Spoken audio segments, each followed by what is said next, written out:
Oh, uh, okay. He was Zygmunt Skowroński. Um, I will have to check his birth date, but he was born in Sambor, which is now part of Ukraine. Yes, my grandfather actually was the deputy chancellor for the president of Poland, the civil chancellery. So he was appointed by the president, Mościcki, and since 1928 and until the war. So when the war came, most of the government moved to Romania. The president went to Switzerland, and my grandfather was in charge of the Polish delegation in Romania. And then as the Germans came more, they went to Cyprus. They went, they had to have jobs. So my grandfather was a male nurse, and my mother, and so on. And then they had to then, as the war progressed, to Turkey and then to Palestine. And from Palestine, there was no future for that group of people. So the government in exile said, here is a ticket to where you want to go.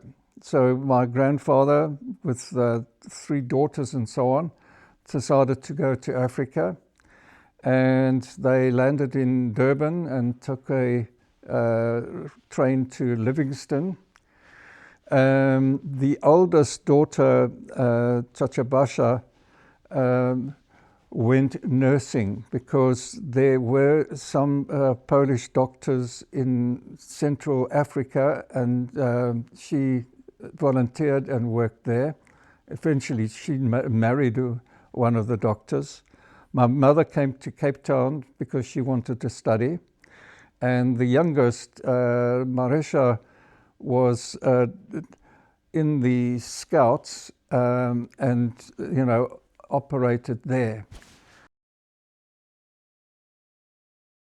And then the correspondence that you will see, the government in exile said, okay, there's a position for you in Oudtshoorn, and that's the documents that they gave, which I have given you there. So that's the story of how. So he got the job as the director. So he was in charge with the priest, and it was really to get the children educated.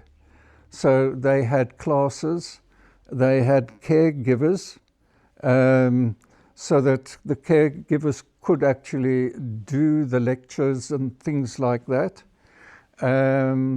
He had a very good relationship with the local municipality, and I suppose in those days, the army, because it was in the army barracks there. So they operated like that until the end of the war, and then he was advised that the contract has ended because I think the government in exile had certain funds available, and that ran out.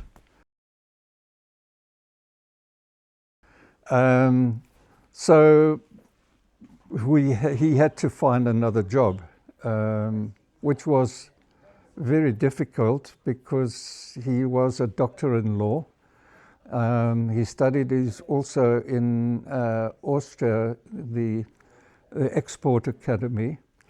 And fundamentally, he got a position as a storekeeper. So from that level of intellect to be a storekeeper, well, he had to live with that. And finally, when my mother married, my father was in the Polish Navy, and they bought a farm near Johannesburg, Grelingstad, and they tried to farm. It's funny that most of the Polish people who came to South Africa went on to farms, managing farms or buying farms, I don't know. But from being an officer in the Navy now to farm for corn and cows and so on, it's crazy. Anyway, so when we moved to Johannesburg, my grandfather and grandmother stayed with us. So my mother worked and my father worked, and really my grandmother brought us up, myself and my brother. So that's a story.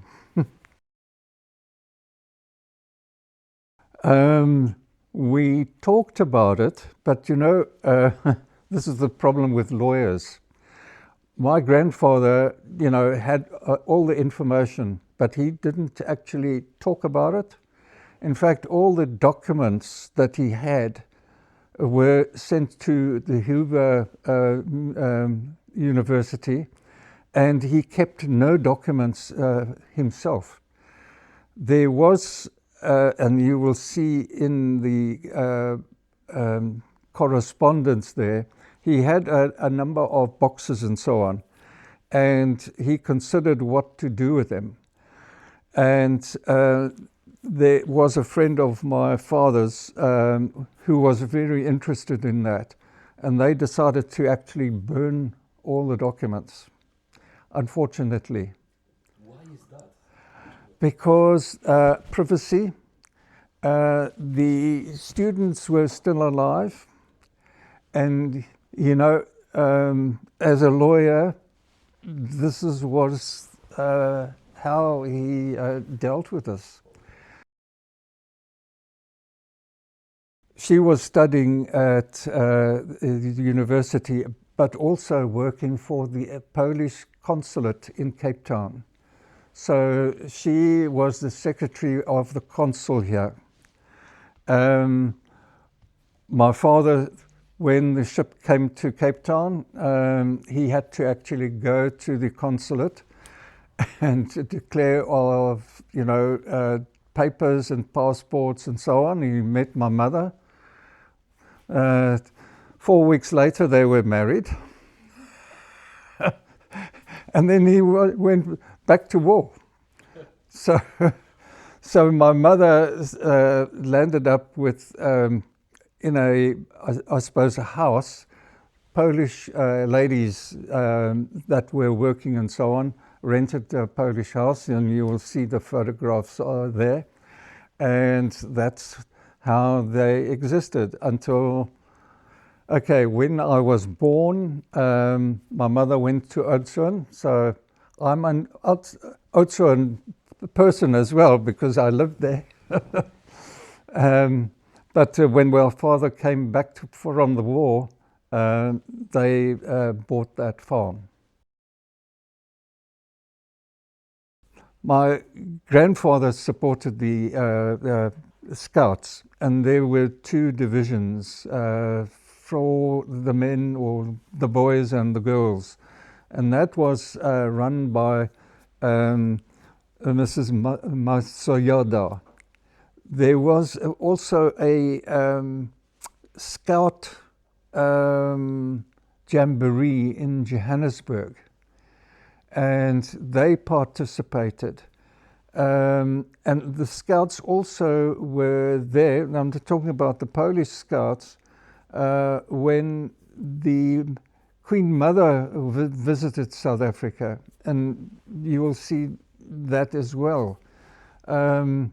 So I can't talk very much on the scouting side, because my grandfather was responsible for everything. So it's, you know, so that was one of the things that he looked after, but he's also for the lessons and so on that they had to have. No, I think he enjoyed what he was doing. The problem was that it was a short period, and he wanted a long-term employment and so on. So I know that he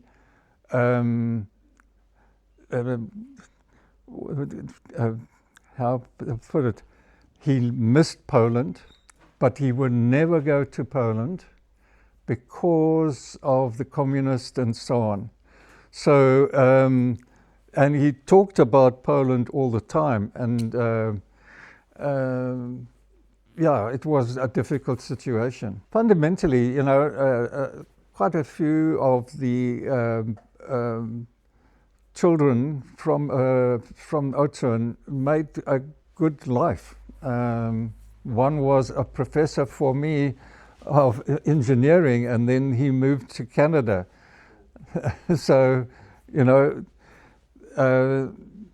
so they found something to do.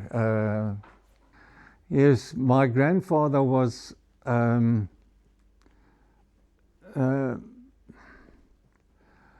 little bit sad that he couldn't go back to Poland because his brothers and sisters and so on were there. He couldn't visit them.